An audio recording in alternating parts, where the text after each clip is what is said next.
Adama had always been a careful observer, someone who noticed the small things that most people ignored. Lately, though, even she found herself unsettled by the tiny changes creeping into her everyday life. Her morning coffee, once rich and comforting, now carried a bitter edge that made her pause mid-sip. Lunch, which used to be a pleasant break from her hectic marketing job, now often left her queasy, as if her stomach were protesting something more than the heavy flavors. On more than one occasion, she felt a sudden dizziness while walking to her desk, forcing her to grip the edge of her table to steady herself. At first, she chalked it up to stress or maybe exhaustion. Marketing was demanding, and late nights at the office had become routine. But the unease lingered. Kofi, her husband of 7 years, seemed just slightly off. He would answer calls in hushed tones, quickly ending conversations if Adama walked into the room. Some nights, he would stay late at work, or at least that's what he said, without giving a clear explanation. There were little contradictions, too.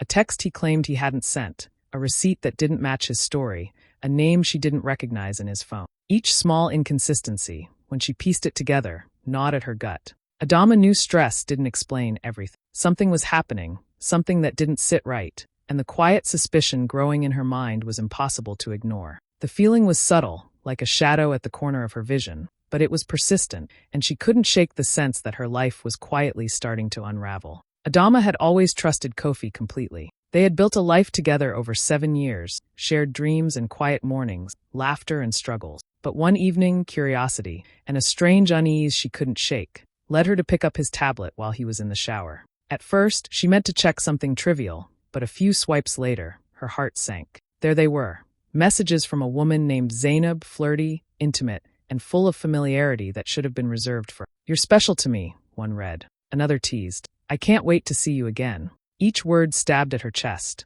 a sharp reminder that the person she trusted most had been sharing this part of himself with someone else. Shock froze her at first, a cold disbelief she couldn't shake. Then came the flood of betrayal and anger. Her hands trembled as she scrolled further, reading the carefully hidden affection she had never received from Kofi. She thought she knew him. She thought she understood their marriage. But these messages made her question everything. The intimacy, the laughter, the little words she thought were theirs alone, they had all been shared with someone else. When Kofi returned, she confronted him, her voice shaking but firm. She asked about Zainab, about the messages, about why he had kept this secret. He smiled faintly, smooth and practiced, and told her it was nothing physical, that it had only been words, harmless flattery. He tried to make her doubt herself, to twist her anger into insecurity, but Adama felt a cold, growing certainty. Something was wrong. Not just the messages, not just the secret, but the betrayal of trust, the quiet intimacy shared in whispers and texts that weren't meant for her. Her mind raced with questions she didn't want to ask, fears she didn't want to face. Kofi was the same man she had loved, the one she had built her life with.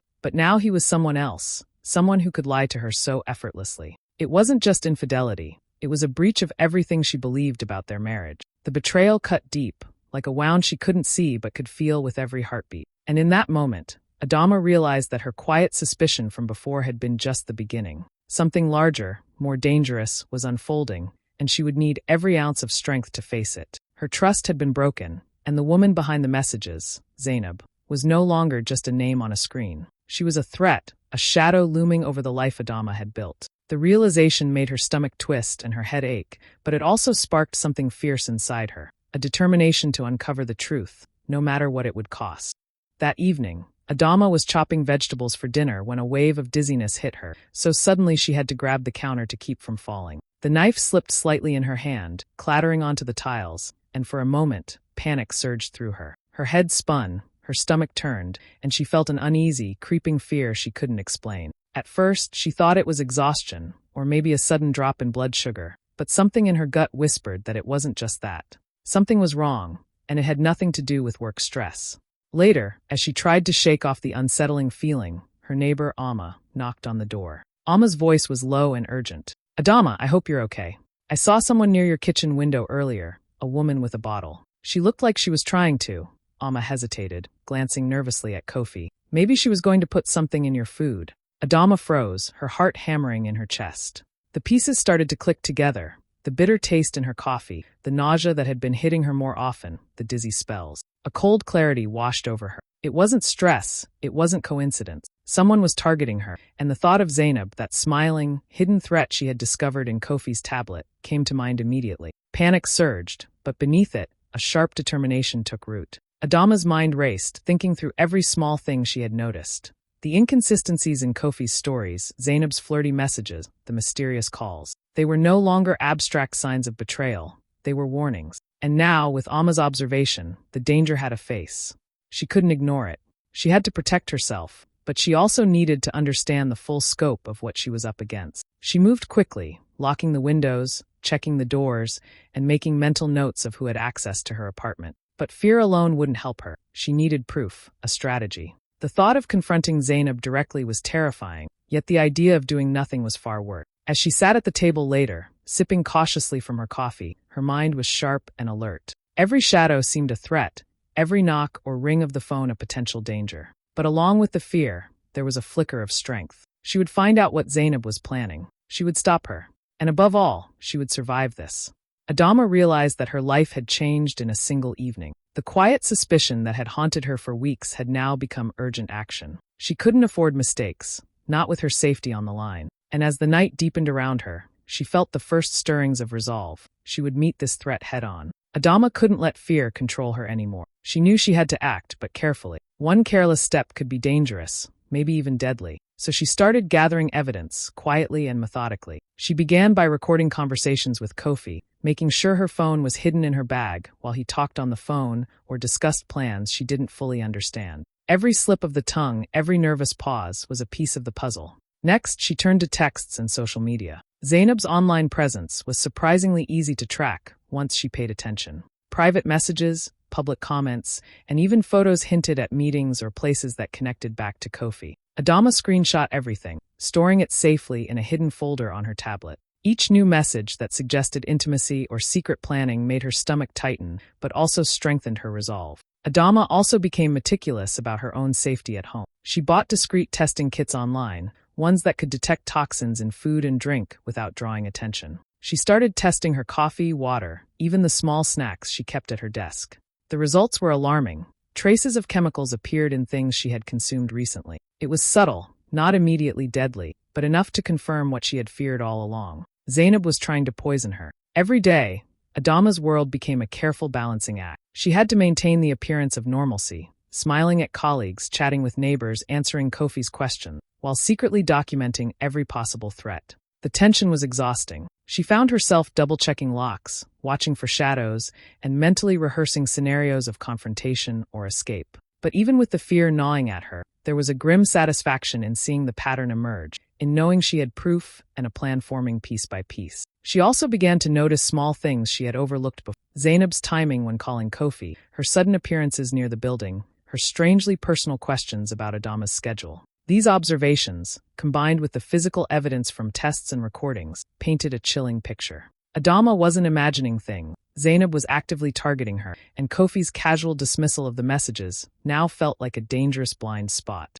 By the end of the week, Adama felt a strange mix of exhaustion and empowerment. She had concrete evidence, a growing understanding of her enemy, and a plan taking shape in her mind. One wrong move could still be catastrophic, but she was no longer entirely in the dark. With careful preparation, she could confront the threat and protect herself. For the first time since discovering Zainab, Adama felt that she wasn't just a potential victim, she was ready to fight back. Adama spent the whole morning preparing, her heart pounding with a mix of fear and determination. She had invited Zainab over for coffee under the pretense of a friendly chat. It felt risky, maybe even reckless, but she knew it was time to confront the woman who had tried to destroy her life. In the kitchen, Adama carefully prepared 2 cups, making sure that the one Zainab would drink was actually harmless. The other cup, which Zainab thought contained something dangerous, was just a decoy. Every move she made was precise.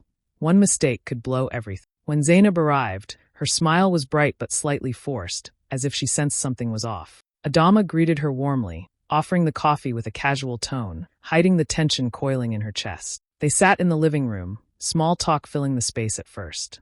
Adama asked about Zainab's work, her weekend, and even complimented her outfit, all while watching her closely. She could see the tiny signs, the quick glances at the cup, the small twitch of her hand, the way she shifted nervously in her seat. As the conversation progressed, Adama began to drop subtle hints, carefully choosing her words. "It's funny," she said, swirling her own coffee. "Sometimes people think I'm unaware of things happening around me, but I notice more than they expect." Zainab laughed nervously, but the laugh was short, almost brittle. Adama continued, I guess we all know when someone is planning something, even if they think we don't. Her eyes met Zainab's steadily, letting the weight of that statement hang in the air without giving away how much she actually knew. Zainab's facade started to crack. She fidgeted, her smile faltering, hands twisting in her lap. Adama could feel the shift, the subtle panic rising beneath the surface. It was a dangerous game. One wrong word from Zainab could have turned the afternoon into disaster. But Adama stayed calm, almost serene. She let Zainab talk, encouraging her to reveal small pieces of herself, all the while knowing that the coffee, the supposed threat, was completely safe. By the end of the visit, Zainab's confidence had evaporated. She was jittery, uneasy, and clearly aware that something was wrong. Adama didn't need to accuse her outright. The fear in Zainab's eyes said more than words ever could. When Zainab finally left, Adama breathed a quiet sigh of relief, feeling a mix of triumph and adrenaline. She had tested her enemy, revealed just enough to unsettle her, and walked away unharmed. That afternoon, Adama realized something important. She could take control of the situation. By staying calm, being prepared, and thinking ahead, she had turned Zainab's plan against her without a single misstep. The first move had been hers, and it had worked perfectly. Adama felt a chill as she watched Kofi set the table for dinner that evening. Something about the calmness of the apartment didn't feel right, and her instincts screamed at her to stay alert. Kofi had arranged the dinner, claiming it was just a quiet night for the two of them, but Adama knew better. She had seen Zainab's patterns, her obsession, and her willingness to cross dangerous lines. Tonight, Adama suspected Zainab would try again. Sure enough, Zainab arrived, smiling as if nothing were wrong. She greeted Kofi warmly and gave Adama a quick, polite nod, but Adama's eyes never left her. Every movement, every gesture, every glance was measured, calculated. Zainab didn't know that Adama had already switched the glasses again, that the drink she intended for Adama was now completely safe, and that her own plan could very easily backfire if she wasn't careful. Dinner began, casual at first, with polite conversation and light laughter. Zainab, confident and sly, poured the drinks, making sure the glass intended for Adama looked just right. She leaned forward slightly, whispering something to Kofi with a conspiratorial smile. Adama's stomach twisted, not with fear this time, but with the sharp focus of someone ready to act. She sipped her own drink casually, eyes locked on Zainab, waiting for the moment when the trap would either succeed or fail. And fail it did. Zainab, believing she had carefully orchestrated the poisoning, didn't notice the switch.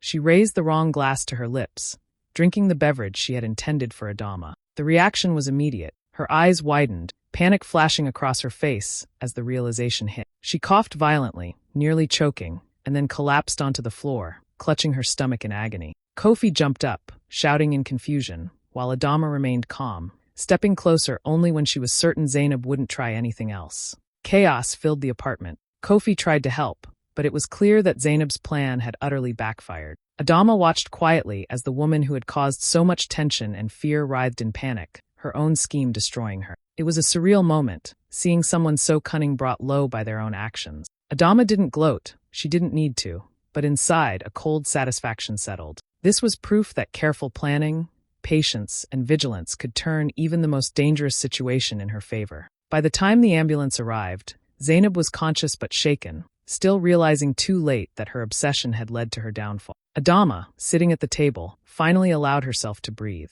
She had survived the night, had stayed one step ahead, and had ensured that the danger was neutralized without risking herself. For the first time in weeks, she felt a glimmer of control over her. The evening left a lasting mark. Zainab had attacked, but Adama had not only defended herself, she had turned the attack against her enemy. The balance had shifted, and the threat that had loomed over her life was finally, decisively contained. Word of what happened that night spread fast. By morning, neighbors, friends, and even distant relatives had heard the story of Zainab's failed poisoning attempt. The gossip moved through WhatsApp groups, whispered conversations at offices, and family calls, each retelling slightly more dramatic than the last. Kofi's friends were stunned, struggling to understand how a quiet dinner could turn into such chaos. Some looked at him in disbelief, asking how he hadn't noticed the danger, while others whispered doubts about Adama, wondering if she had overreacted. For a moment, Adama felt a familiar tension rise, the worry that people might blame her for what had happened. She had expected some skepticism. After all, the events were strange, almost unbelievable. But she remained calm, presenting the facts clearly whenever anyone asked. She showed her notes, the screenshots of Zainab's messages, the records of suspicious activity, and the evidence from the testing kits she had carefully preserved. One by one, doubt faded. People could see the thoroughness of her preparation and understand that she hadn't acted recklessly. Zainab, meanwhile, faced a very different reception. Her smirk, her calculated confidence, and her attempts to manipulate others evaporated in the face of the truth. Stories of her intentions spread just as quickly, and humiliation followed her everywhere. Friends who had once spoken politely to her now avoided eye contact. Relatives whispered in corners, shaking their heads. The woman who had tried to quietly undermine Adama's life was now the subject of scandal, a cautionary tale for anyone who might have admired her. Among neighbors and colleagues, however, Adama's reputation quietly strengthened. People admired her courage, her patience, and her intelligence.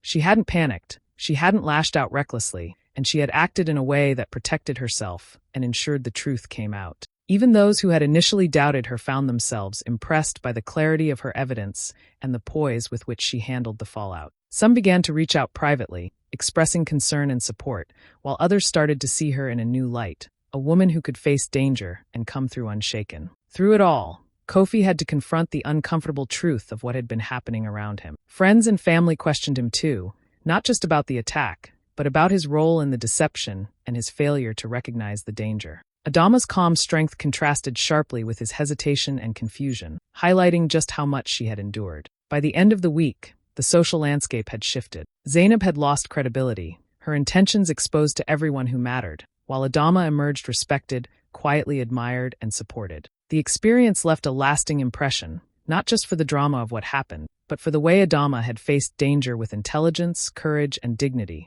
turning a moment of fear into a powerful display of strength. After the chaos of that night, Adama knew that things couldn't just fade away. The danger wasn't over until there was legal proof and consequences. With careful preparation, she went to the local police station in Accra the next morning. She carried everything she had collected: the screenshots of Zainab's messages, recordings of suspicious conversations, the notes from her food and drink tests, and a detailed account of events.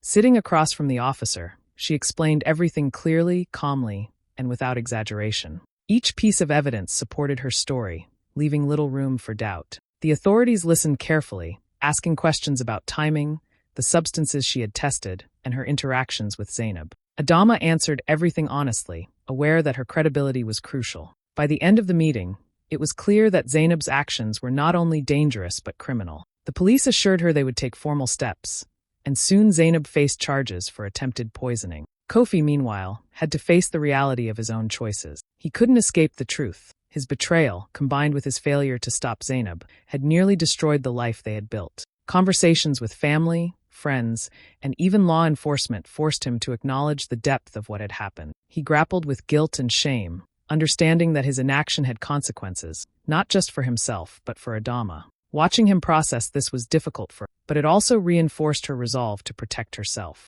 Adama, however, focused on more than just legal closure. She knew that surviving an attempt on her life involved emotional recovery as much as physical safety. She took steps to shield herself, strengthening her routines, securing her home, and leaning on her closest friends for support. She allowed herself to feel fear, anger, and frustration, but she refused to let those emotions control her decision. Instead, she turned them into careful planning and clear action. Through it all, Adama maintained her dignity. She didn't retaliate beyond what was necessary to ensure her safety, and she didn't let gossip or judgment shake her. The legal process became a way not only to hold Zainab accountable, but also to reclaim her own sense of power. With each hearing, each step toward justice, Adama felt a little lighter, a little more in control. By the time the charges were officially filed, the danger had been contained, and Adama felt a sense of closure. She wasn't naive. She knew life could still throw challenges her way, but she had acted decisively, protected herself, and ensured that justice was served. For the first time in weeks, she could breathe,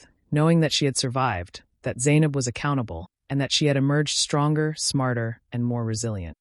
After the danger had passed and the legal matters were underway, Adama realized that the hardest part was not just surviving the attack, but rebuilding her life. The fear and betrayal had left deep marks, and she knew she couldn't move forward without addressing them. She started attending therapy sessions, something she had always thought of as optional, but now understood as essential. In those sessions, she talked about everything: her shock at discovering Zainab, the tension of suspecting poison, and the lingering distrust she felt toward Kofi and even the world around her. It was exhausting, but slowly, she began to understand her own feelings and regain a sense of control. Reconnecting with her support network also became a priority. Her best friend, Aisha, stepped in fully, offering a listening ear and practical advice. They spent long evenings talking through fears and frustrations, laughing over small things, and helping Adama rebuild her confidence.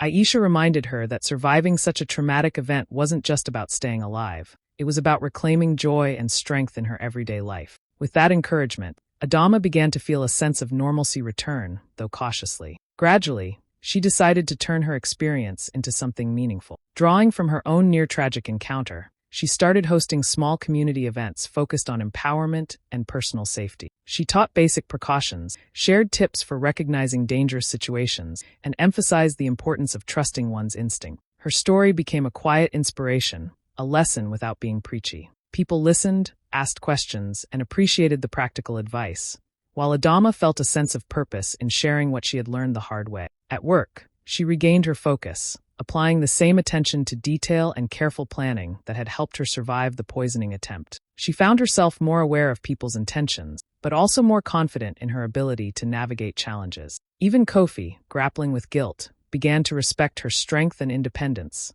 though trust between them was fragile and needed time to heal. As weeks turned into months, Adama noticed subtle but important changes. She laughed more easily, slept better, and could enjoy small moments without a constant underlying tension. The combination of therapy, support from friends, and helping others slowly rebuilt a sense of safety and self-assurance. By facing the trauma head-on and turning her experience into lessons for herself and others, Adama found not only recovery but purpose. Her life was no longer defined by fear or betrayal, but by resilience, awareness, and the quiet power of preparation. She had survived, she had learned, and she was ready to live fully again. Months had passed since that terrifying night, and life had begun to settle into a new rhythm for Adama. Zainab's legal troubles were ongoing. Criminal charges, court appearances, and public scrutiny had taken their toll. Friends and family watched as her confidence crumbled, her schemes exposed for all to see. It was a quiet kind of justice, the natural consequences of her own choices catching up with her. Karma, in its own way, had delivered the final lesson. For Adama, life had moved forward in a very different way. She had grown stronger, wiser, and more aware of her own strength. Her career in marketing thrived. Colleagues admired her focus, strategic thinking, and calm under pressure. Outside of work, she nurtured relationships with friends and family, cherishing the connections that had supported her through the ordeal. Her sense of vigilance remained, not as paranoia, but as a careful awareness that helped her navigate life more confidently. She often reflected on the experience, thinking about resilience and justice, and the ways preparation had saved her. The months of careful planning, documenting evidence, and staying alert had made the difference between disaster and survival. It was a reminder that betrayal could strike unexpectedly, but thoughtful action and courage could turn the tide. Adama's story became a quiet inspiration for those around. Neighbors, friends, and colleagues recognized the bravery it took to face danger, gather proof, and protect herself without losing her dignity. It was a cautionary tale about trust, vigilance, and the importance of standing firm when faced with deception. Looking back, Adama felt a sense of closure and triumph. She had survived a situation that could have destroyed her, and in doing so, she had reclaimed her life entirely. Stronger, wiser, and prepared, she was no longer just a survivor. She was a woman who had turned betrayal into a lesson and danger into her own power.